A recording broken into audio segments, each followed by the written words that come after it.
Our guest today is Elan Carr, the U.S. Special Envoy to monitor and combat anti-Semitism. Well, first of all, Shana Tova, congratulations on the Israel-UAE-Bahrain agreement. It's great to have you.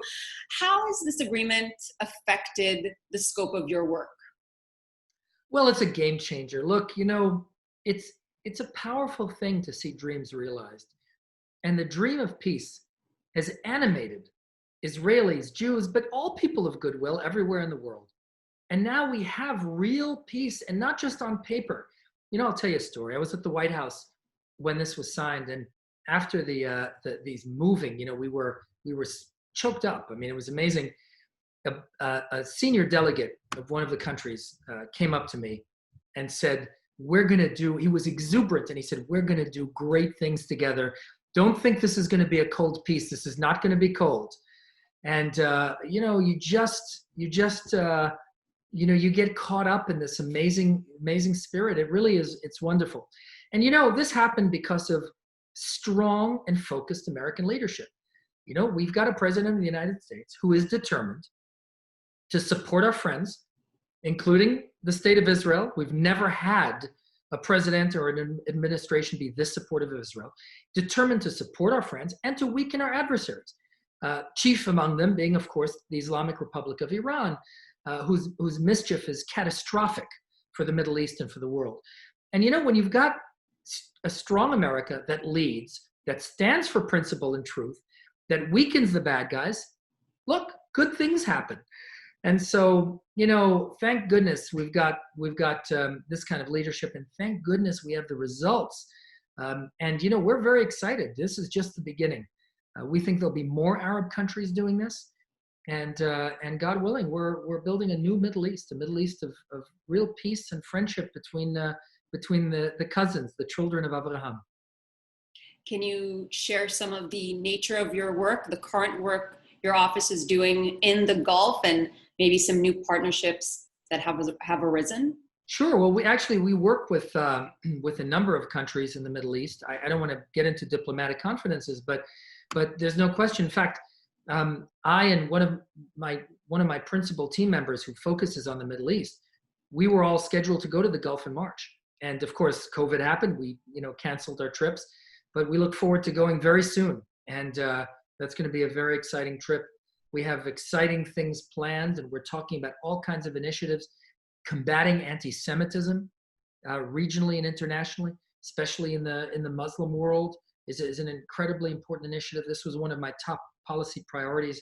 I talked about, in my first public speech after my appointment a year and a half ago, I said the Arab world is more ready today than ever before to turn over a new page and to reevaluate its approach to not only to the state of Israel, but to the Jewish people.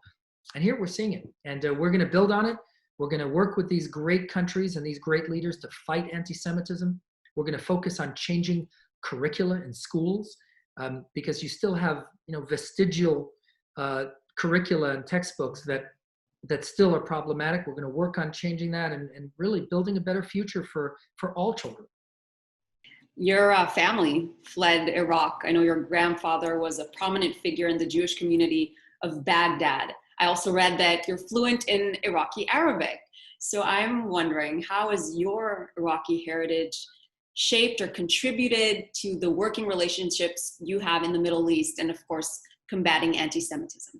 Well, Michal, that's a great question. And it really is true. I mean, this is personal for me.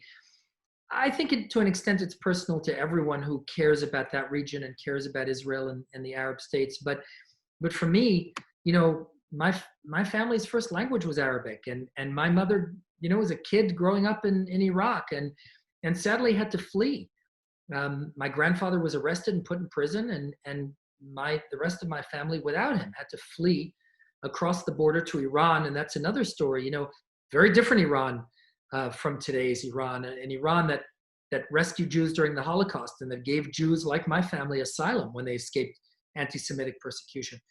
And so I know the region, and I have great affection and affinity for the region. And I know that while you have these terrible stories of anti-Semitism in the Arab world on one hand, on the other hand, there's a rich and beautiful history of Arab and Jewish, and also Arab and also Muslim and Jewish coexistence in the Middle East for many, many, many hundreds of years, where Jews and Arabs lived together in peace, and really there were periods of great affection and coexistence. So, this is two different kinds of Middle East.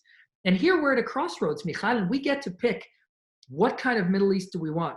Do we want the Middle East of peace and prosperity and coexistence? The Trump administration is leading toward that vision. Or do we want the forces of darkness, God forbid, to win?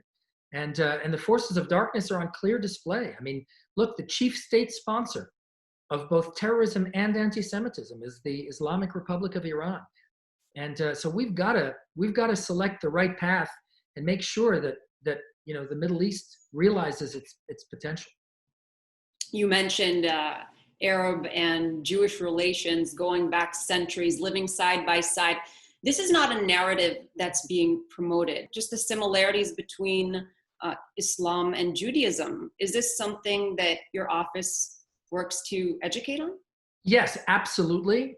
In fact, I was very proud to be part of a program at the United Nations put on by the Israeli mission under Ambassador Dani Danon's leadership, but bringing together great organizations in civic society, Jimena, the American Sephardi Federations, that are doing tremendous work reaching out to Arab countries and to Arab NGOs.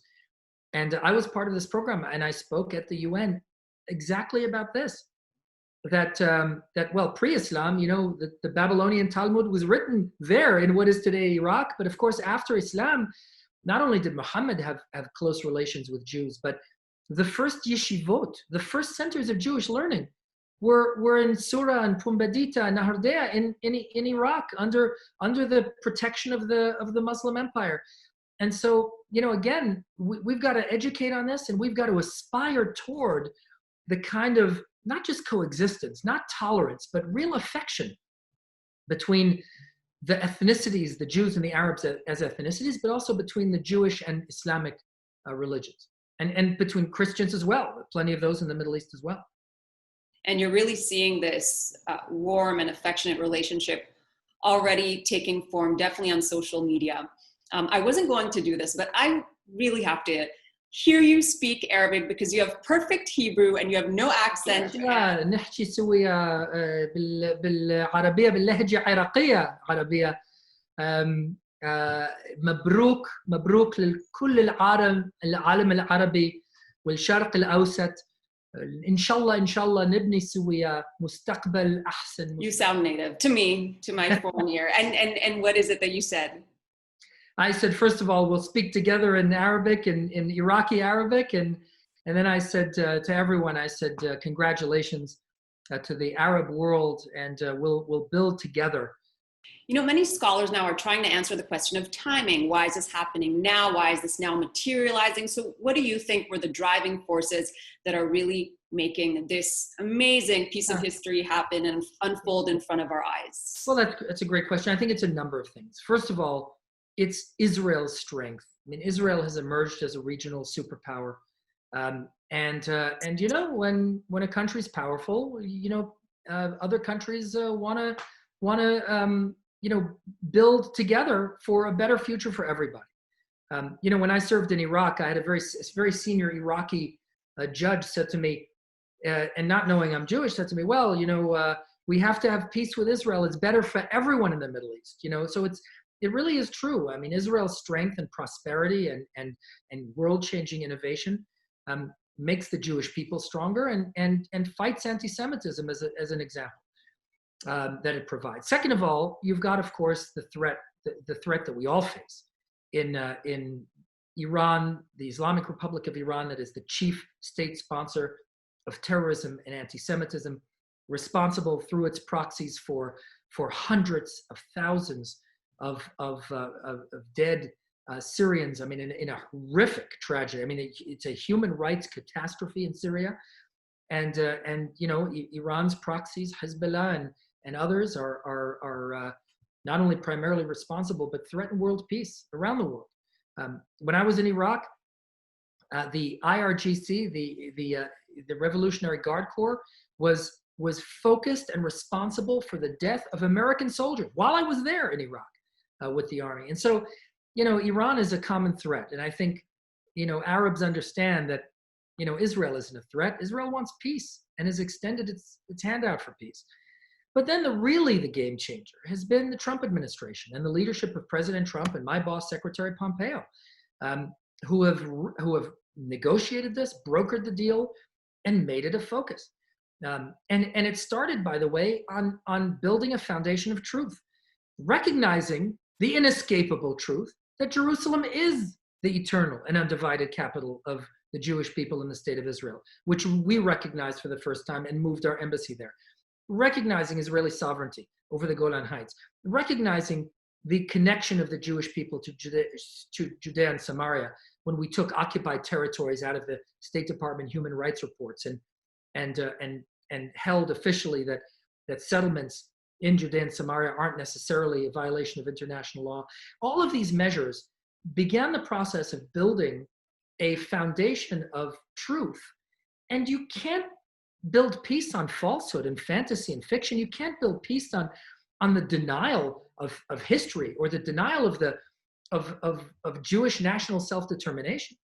And so really what the Trump administration did is forge that path based on truth and based on an uncompromising support for our friends, for the state of Israel, for our Arab allies, and also an equally uncompromising focus on limiting, weakening, containing the mischief of the mullahs of Iran. And all of those things together made this possible. And really, this is a moment to celebrate. Do you also attribute these emerging alliances to the role that the Arab Spring played in the region? Well, I think so. And I think actually the Arab Spring was a moment of great hope and excitement. And it was, I think, a tragically lost opportunity. At the time, the United States disengaged from the region. In fact, this was announced policy, right? It was announced as a pivot to Asia. We're not going to engage in the Middle East. And I think what happened is the forces of darkness in many of these countries. Remember, Michal, the Arab Spring was really a moment of democratic populism. I mean, you saw in those demonstrations, young and old, Islamic and secular, even Shia and Sunnah coming together and saying, we want a better future. We want to share in prosperity and self-determination and democracy. And unfortunately, the forces of darkness, Islamists, hijacked many of these movements. And I think American leadership back then would have, I think you would have seen very different history of the last few years if America had been engaged. But we are now, that's for sure. And so we will remain. We are seeing a rise in global anti-Semitism. I'm hearing from prominent Jewish figures in New York City who are saying that they're not feeling as comfortable as they used to. Some even saying they feel more comfortable wearing a kippah in the Gulf than here in Manhattan. How much does this concern you? Well, deeply. I mean, I took this job because I think that the fight against anti-Semitism is one of the critical fights of our time. Not only because we have to protect the Jewish people, the people that was massacred only 75 years ago. Remember, I mean, the Holocaust ended only 75 years ago. The greatest moral crime in history, murder of 6 million, including 1.5 million Jewish children. 75 years later, we're seeing anti-Semitism rising. So why? So I took this job to fight anti-Semitism, but it's very important to say it's not only about Jews. Anti-Semitism is, as President Trump calls it, a vile poison because it threatens civilization itself, and every society is threatened if it imbibes this vile poison. So this is a critical fight. Now you ask why? Why is it rising? It's rising because all three extreme ideological camps, the ethnic supremacists of the far right, the Israel haters and anti-Zionists of the radical left, and militant Islamists are finding common cause in Jew hatred and using modern technologies to transmit their ideologies and their venom with unprecedented speed. The internet and social media, look, it isn't the cause of anti-Semitism, but let's be honest, it's the chief vector of this disease. A recent European study found that the period of time it takes to radicalize a person online is 30% of the time, not 30% less, 30% of the total time that it would have taken to radicalize them through traditional means, meetings in basements and rallies and marches. And so here we've got actual data that shows how dangerous this is. And I will tell you now, in this role, I've reviewed material from not only the visible web and the social media platforms, but once you descend into the dark web, my goodness, the things that are said, Michal, my hair stood on it. It's horrific. Once you accord these people the slightest veil of anonymity, the things that they're saying, literally, they're talking about killing Jews. And so this is a key critical issue. And I'm proud to say that I'm the first special envoy to have a principal member of my team, assistant special envoy, who focuses exclusively on the issue of internet and online anti-Semitism. We've never had that before. And very soon we're going to have an exciting announcement about an initiative that we've been working on for quite some time. But this is a critical problem, and we've got to address it, and address it within the framework of America's free speech values. We're not talking about censorship of protected speech. God forbid, that's not what we believe in America. But within the framework of freedom of expression and First Amendment protections, we've got to be able to address this propagation of the worst, most venomous, and most destructive kind of hate that's being transmitted really all over the world. You did mention in previous interviews that your office has tripled in size, which of course That's means right. more manpower, more tools, more budget. But there are voices within the United States that actually accuse the president of either holding anti-Semitic views or using that rhetoric. And I would like to know, what would you have to say to members of the Jewish community who feel this way and are under this pretense? Well, I would say to anyone who says that, Jewish or not Jewish, that they should be more faithful to facts than to partisan considerations. Anyone who says anything like that is trying to hurt the president in advance of this election. And it's not working, because the fact of the matter is, this is the most philo-Semitic administration the United States has ever had. And it's not only supporting Israel. My goodness, that would be enough. But it's not only supporting Israel. The things that this administration has done and continues to do day in and day out, we're the first administration ever to designate a far-right white supremacist anti-Semitic group as a terrorist organization. The far right is all about denying the Holocaust, right? Well, President Trump signed into law the Never Again Education Act, a game changer that will ensure that generations of American kids are going to learn about the Holocaust and understand where this right-wing ethnic supremacist venom can lead. When it comes to the anti-Semitism of the far left, which finds its safe space, to use the word, on college campuses, here too, President Trump has led like no other president. In December, and I was there at the White House, President Trump signed an executive order that was a game changer and that applied Title VI civil rights protections to Jewish kids on campus on too many campuses, facing horrific harassment and discrimination. These kids are afraid on some campuses. And I was there. He looked at President Trump when he signed that order. He looked at the camera and he said, "Let me make this very clear. If you are a university and you are promoting the discrimination and harassment of your Jewish students, you are going to lose a lot of money. This is going to be very expensive for you." He said, "I promise you there's not a single university president or chancellor that didn't read that loudly and clearly." And then, of course, the anti-Semitism of militant Islam.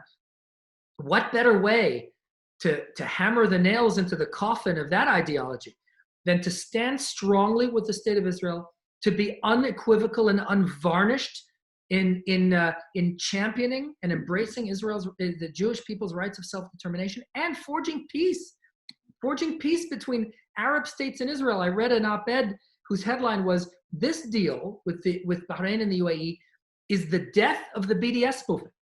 Now, I have to say, I think that's a little bit premature, but I think it is accurate to say that this deal and the deals that we're working on that will come soon really put us on the road to the death of the BDS movement. I'm not here to talk party or politics, but I am here to talk policy.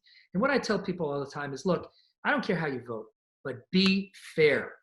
Don't lie about the president. Be fair. If you want to criticize this policy or that, but you've got to stand up and say, anyone who cares about the Jewish people in Israel needs to stand up and say, this is the most pro-Israel president and administration we've ever had, and we should say thank you. Thank you for doing what you're doing, leading our country in this way. That's what everyone should be saying, regardless of what party they're in. This is a very auspicious time that we're speaking between Rosh Hashanah and Yom Kippur. What would you like to wish the Jewish community and the friends of the Jewish community, growing friendship circle, for the new year? Well, thank you. My prayer is that first of all, we have a year of health. God willing, COVID-19 will be a distant figure in our rearview mirrors very soon. I think we're about a year plus ahead of schedule on a vaccine, which is a miracle. And God willing, very soon we'll be over this and be able to open our economy fully. So first of all, a year of health. Second of all, really a year of unity. I mean, I've seen, so much factionalism and so many arguments. And the America is strong and stronger than it's ever been. The American economy before COVID was the best economy in the history of civilization. The state of Israel is strong and a beacon for the world of not only democracy, but of world-changing innovation. And so there are so many good things happening. And so let us come together. Let's put aside our differences and partisanship and anything. Let's come together and make this a year of unity, of strength, of common purpose, and of real tikkun olam b'malchut Shaddai, building a better, greater, more perfect world. God willing, that's my prayer for us all. And I look forward to seeing a strong and secure and prosperous, best ever United States of America. Special Envoy Elan Carr, thank you so much for taking the time to speak with me. I really appreciate it. I enjoyed being with you. Thank you so much.